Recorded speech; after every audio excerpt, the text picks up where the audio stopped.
Beatriz Almeida sentiu o peso do ar úmido de Juiz de Fora assim que saiu do carro alugado. Fazia 12 anos. 12 anos desde que apanhara um autocarro noturno naquela mesma cidade, com pouco mais do que a roupa do corpo e uma determinação frágil que mal a protegia do medo. Agora, aos 31 anos, regressava. Ao seu lado, o seu filho de 6 anos, Lucas, olhava com curiosidade para a casa de 2 andares, de estilo colonial, que em tempos fora todo o seu universo.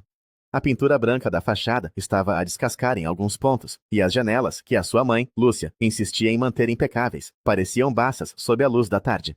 O jardim, outrora o orgulho de Lúcia, exibia sinais de negligência, com ervas daninhas a despontar entre as roseiras. A vida na casa dos Almeida sempre fora regida por uma lógica de betão e aço, a mesma lógica que o seu pai, Afonso, aplicava na sua pequena empresa de construção, a construtora Almeida e Filhos. A ironia do nome nunca lhe escapara, pois Afonso nunca tivera um filho, apenas a ela. A empresa era o seu legado, o trabalho de uma vida inteira, construído com suor e uma aversão ao risco que roçava o patológico.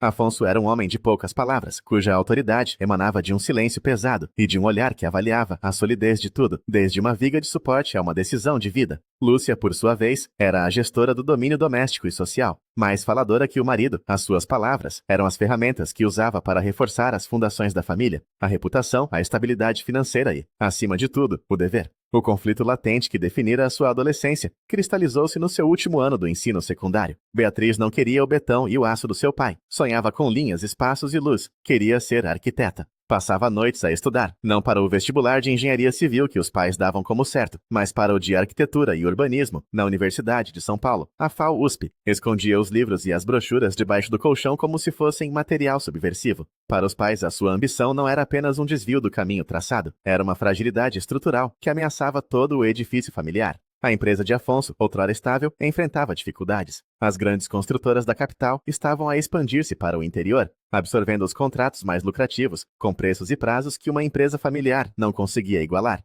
A solução, na mente pragmática de Afonso e Lúcia, era uma fusão. Não uma aquisição hostil, mas uma aliança estratégica com a Ferreira Materiais de Construção, a maior fornecedora da região. A aliança seria cimentada por um casamento. Beatriz casaria com Ricardo, o filho único de Antero Ferreira. Ricardo tinha 25 anos, mais 6 do que ela. Administrava a parte logística da empresa do pai, com uma competência desapaixonada. Nos jantares de família que se tornaram cada vez mais frequentes, ele falava de otimização de rotas de entrega e margens de lucro com o mesmo tom que usava para perguntar sobre os seus estudos. Não havia malícia nele, apenas uma aceitação calculista de que o casamento era um bom negócio. Para ele, Beatriz era uma variável, num plano de expansão. Ele não olhava para ela, olhava através dela, para a construtora Almeida e Filhos que viria no dote.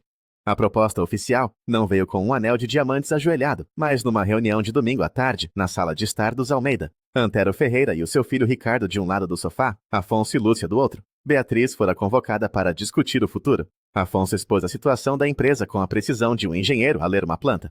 Falou da concorrência, da diminuição dos contratos, da necessidade de garantir uma cadeia de fornecimento estável e mais barata, que a Ferreira Materiais poderia oferecer. Antero Ferreira falou dos benefícios da integração vertical, de como a união das duas famílias criaria uma força econômica local inabalável. É uma solução lógica, concluiu Afonso, olhando para Beatriz pela primeira vez durante a exposição.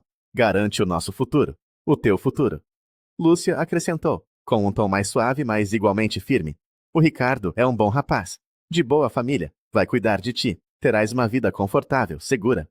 O silêncio que se seguiu foi preenchido pelo tic-tac do relógio de pêndulo na parede. Todos olhavam para ela, esperavam o seu consentimento, a sua aceitação do papel de argamassa que uniria as duas empresas. Eu não posso, disse Beatriz. A sua voz mais baixa do que pretendia, mais clara. Eu quero estudar arquitetura, em São Paulo. A reação foi imediata. A expressão de Antero Ferreira endureceu. A de Ricardo tornou-se vagamente irritada, como se um fornecedor tivesse falhado uma entrega. Lúcia inspirou de forma audível, um som de pura incredulidade. Foi Afonso quem falou primeiro, a sua voz desprovida de emoção. Arquitetura não é uma profissão, é um passatempo. Engenharia é o que constrói o mundo, e o teu lugar é aqui, a construir esta família e a garantir o futuro desta empresa. Não é o futuro que eu quero, retorquiu ela, sentindo uma onda de coragem. Eu não quero casar com o Ricardo. Eu mal o conheço e não o amo. Amor? Lúcia riu, um som seco, sem humor. O amor não paga as contas, Beatriz. O respeito e a segurança é que pagam. O que estás a fazer é egoísmo. Estás a pensar apenas nos teus sonhos de menina, em vez do bem-estar de toda a tua família. A discussão continuou depois de os Ferreiras se terem retirado. A sua partida rígida e formal. A sala de estar tornou-se um tribunal. Beatriz era a ré. Acusada de ingratidão, de irresponsabilidade, de sonhar acima das suas possibilidades. Eu dei-te tudo, disse Lúcia, a sua voz a subir. Uma boa casa, uma boa educação, para quê? Para cuspires no prato que comes? Para deitares fora a oportunidade de uma vida segura por causa de um capricho? Não é um capricho, é a minha vida, gritou Beatriz, as lágrimas a brotarem finalmente. Afonso, que se mantivera em silêncio, interveio. A decisão está tomada. Ou aceitas o teu dever para com esta família, ou podes seguir esse teu sonho. Mas se saíres por aquela porta, sais sozinha, sem o nosso apoio, sem o nosso dinheiro. Estás por tua conta.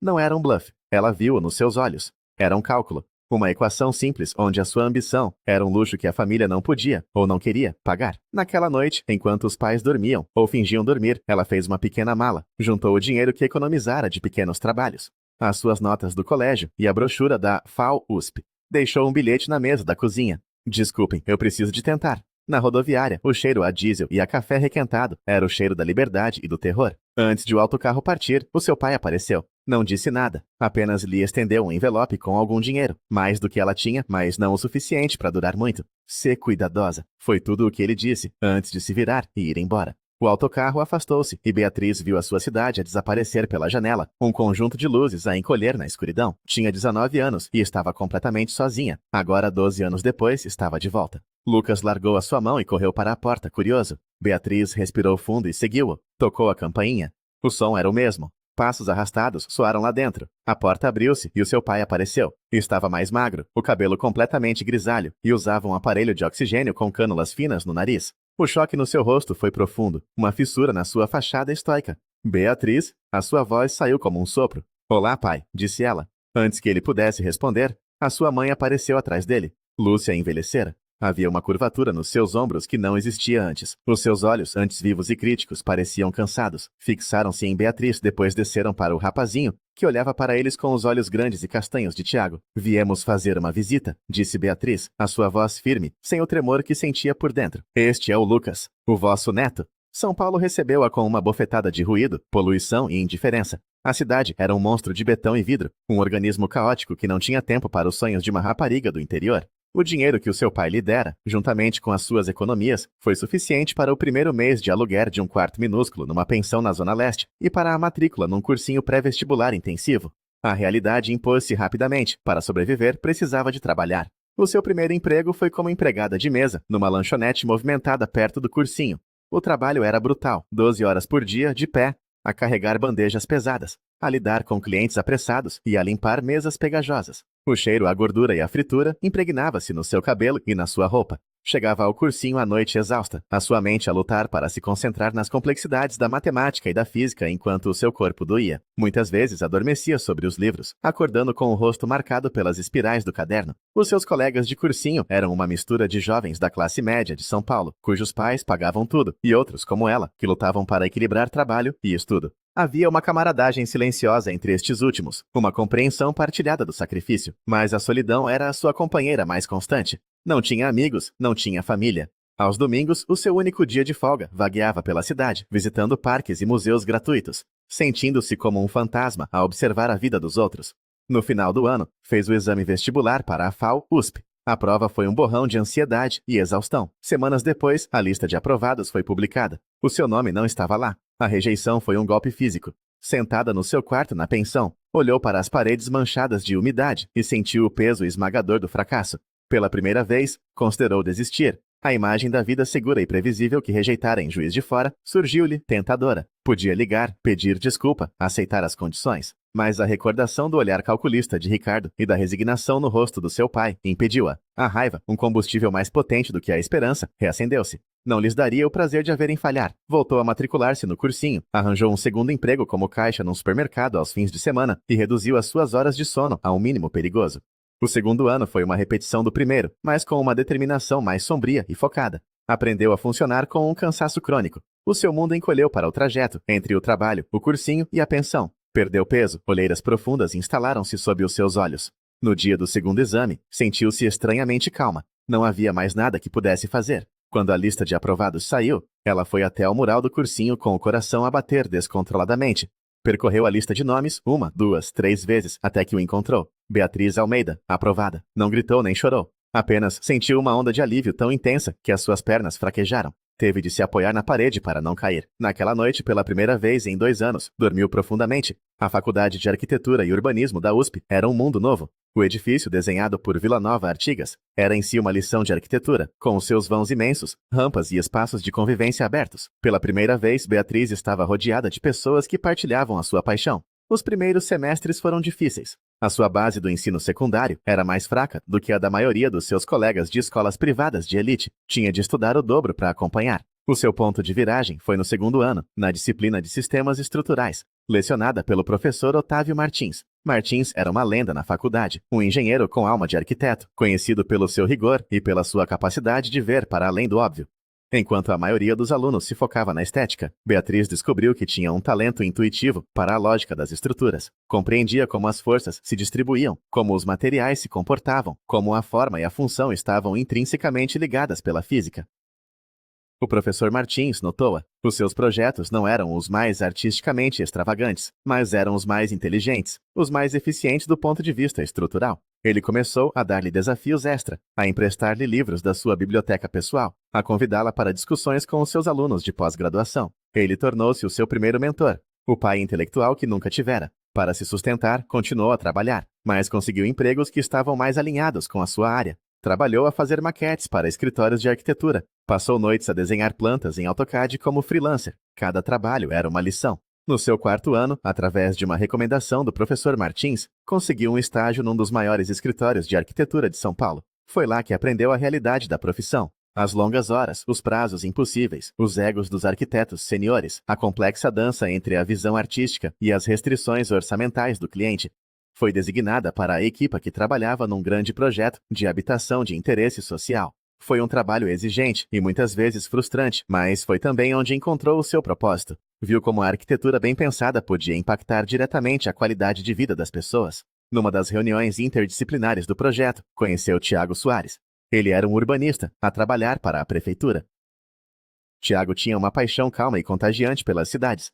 Onde outros viam problemas de tráfego e habitação, ele via sistemas, fluxos e oportunidades para criar espaços mais humanos. As suas conversas começaram por ser estritamente profissionais, a discutir a implantação do projeto habitacional no tecido urbano existente, mas rapidamente evoluíram para debates sobre o futuro das cidades, sustentabilidade e justiça social. Descobriram afinidades que iam para além do trabalho. Ambos eram de fora de São Paulo e partilhavam um sentimento de admiração e, por vezes, de opressão pela metrópole. Ambos preferiam uma caminhada no Parque Ibirapuera a uma noite num bar da moda. Tiago era o oposto de Ricardo. Ele ouvia-a, interessava-se genuinamente pelas suas ideias, não apenas sobre arquitetura, mas sobre tudo. Ele via-a, não o que ela poderia representar. O namoro foi um desenvolvimento natural da sua amizade. Quando se formou com distinção, o professor Martins e Tiago estavam na plateia. Não havia mais ninguém. Ela não contactara os pais. O abismo de silêncio tornara-se demasiado vasto para ser transposto por um simples telefonema. Depois de se formar, Beatriz continuou a trabalhar no mesmo escritório, subindo na hierarquia, ganhou experiência, liderou pequenos projetos, construiu uma reputação de ser uma arquiteta competente e fiável. Tiago, por sua vez, estava a ganhar destaque na Secretaria de Planeamento Urbano. Casaram-se numa cerimônia civil simples, com alguns amigos e o professor Martins como testemunhas. 3 anos depois de se formar, sentiu que estava pronta para o passo seguinte. Com as suas economias e um pequeno empréstimo, abriu o seu próprio escritório. Começou pequeno, numa sala alugada no centro da cidade. O seu foco era a arquitetura sustentável e projetos de reabilitação urbana, nichos que os grandes escritórios muitas vezes negligenciavam. O primeiro ano foi uma luta. Os clientes eram poucos, o dinheiro era curto. Houve momentos em que pensou que cometeram um erro terrível. O seu primeiro grande projeto foi a reabilitação de um antigo armazém, na Moca, para se tornar um centro cultural comunitário. O orçamento era apertado, mas o potencial era enorme. Beatriz mergulhou no projeto, usou materiais reciclados, desenhou soluções de ventilação e iluminação natural que reduziam drasticamente os custos energéticos e criou um espaço que era simultaneamente funcional e acolhedor. O projeto ganhou um prêmio local de arquitetura, e mais 5 anos de estima por E mais importante, ganhou a atenção da comunicação social e de potenciais clientes. O escritório começou a crescer. Contratou o seu primeiro estagiário, depois outro arquiteto. A sua reputação consolidou-se. A Almeida Arquitetura tornou-se conhecida por uma abordagem que equilibrava a inovação estética com a responsabilidade social e ambiental. Foi nessa altura que Lucas nasceu. A maternidade trouxe uma nova dimensão de desafio e alegria à sua vida. Ela e Tiago aprenderam a fazer malabarismos com as suas carreiras exigentes e as necessidades de um bebê. Não era fácil, mas enfrentaram-no como uma equipa, um verdadeiro projeto de construção conjunta. Um dia, a secretária do seu escritório entrou na sua sala com uma expressão curiosa. Beatriz, há um senhor ao telefone, um tal de Afonso Almeida. Diz que é o teu pai. Beatriz gelou. Durante 12 anos, não houvera uma única chamada. Pegou no telefone com as mãos a tremer. Alô, disse ela. Beatriz. A voz do outro lado era do seu pai, mas mais fraca, cansada. A tua mãe. Ela não está bem. Teve um AVC. Está no hospital. A visita à casa dos pais foi tensa. Lúcia e Afonso sentaram-se no sofá da sala, rígidos. Lucas, alheio à tensão, explorava o ambiente com a curiosidade desenfreada de uma criança de 6 anos. Tiago, que insistira em vir, mantinha-se discretamente em segundo plano, uma presença calma e de apoio. A conversa inicial foi constrangedora, preenchida com banalidades sobre o tempo e a viagem. Foi Lucas quem quebrou o gelo. Ele descobriu uma caixa de fotografias antigas e começou a tirá-las. Uma por uma. Mãe, esta és tu? Perguntou ele, a segurar uma foto de uma Beatriz adolescente, com um sorriso relutante. Era, respondeu Beatriz. Afonso aproximou-se e pegou noutra foto. Aqui estavas a ajudar-me numa obra. Tinhas uns 8 anos. Insististe em usar um capacete igual ao meu. A sua voz continha um vestígio de calor que Beatriz não ouvia há muito tempo. Enquanto Lucas se entretinha com as fotografias, Beatriz decidiu abordar o motivo da sua visita. A notícia da doença do pai, recebida através de um primo distante, fora o catalisador. Mas havia mais. A Almeida Arquitetura estava a considerar expandir-se e havia um concurso público para o projeto de um novo parque tecnológico em Juiz de Fora. Era uma oportunidade profissional, demasiado grande para ignorar. E havia as perguntas de Lucas sobre os avós que ele nunca conhecera. As peças do puzzle da sua vida pareciam estar a empurrá-la de volta para o ponto de partida. Pai, o primo Carlos disse-me que tiveste um problema de coração, disse ela direta. Afonso suspirou, o som sibilante através das cânulas de oxigênio. Foi há uns meses, um infarte. Os médicos dizem que tenho de abrandar. E a empresa? Perguntou Beatriz. Vendia, disse Afonso, sem rodeios. Há uns 5 anos, não conseguia competir. Os Ferreiras acabaram por comprar o que restava, por uma fração do valor. Ele olhou para as suas mãos. O Ricardo divorciou-se. Aparentemente, o casamento não era um negócio tão bom como ele pensava.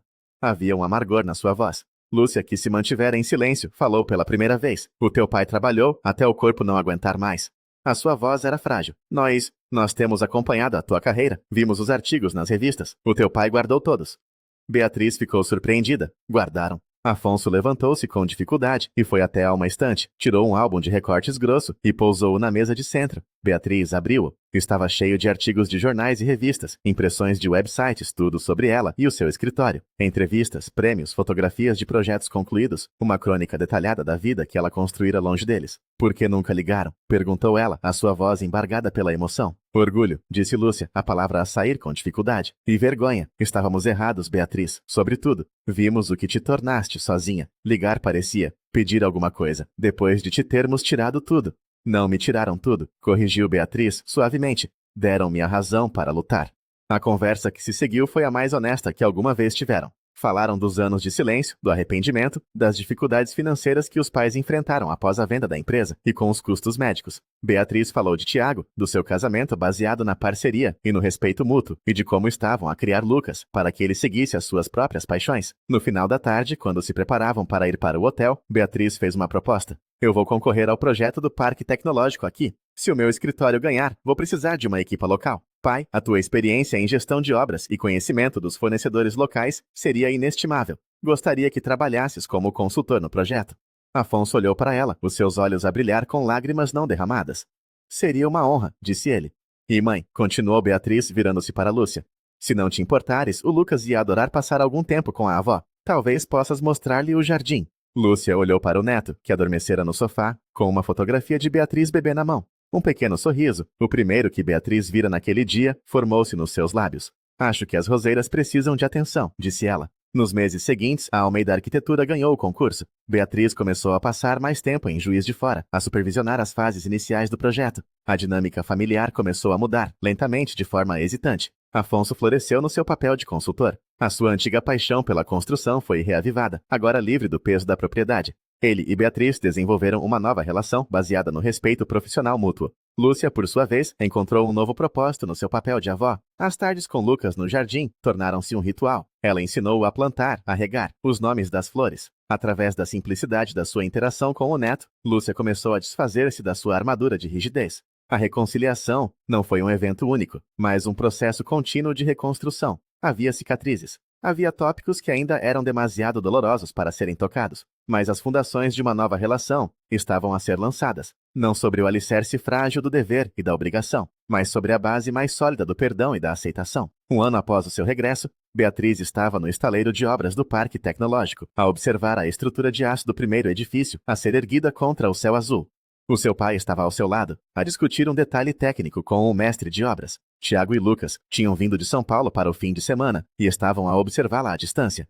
Naquele momento, Beatriz compreendeu a natureza do seu sucesso. Não estava nos prêmios que ganhara ou no tamanho do seu escritório. Estava na sua capacidade de ter construído uma vida segundo as suas próprias plantas, de ter desenhado uma família baseada no amor e na parceria, e de ter encontrado uma forma de reabilitar na estrutura danificada da sua família de origem, transformando-a em algo novo, diferente, mas, à sua maneira, sólido. Ela não tinha destruído o legado do seu pai. Tinha-o honrado, construindo algo duradouro com as ferramentas que ele inadvertidamente lhe dera: resiliência, uma ética de trabalho implacável e uma compreensão profunda de que as estruturas mais fortes são aquelas que são, ao mesmo tempo, flexíveis. Olhou para o seu filho, que acenava para ela, e sorriu. O futuro era um projeto em aberto, e ela estava pronta para continuar a desenhá-lo.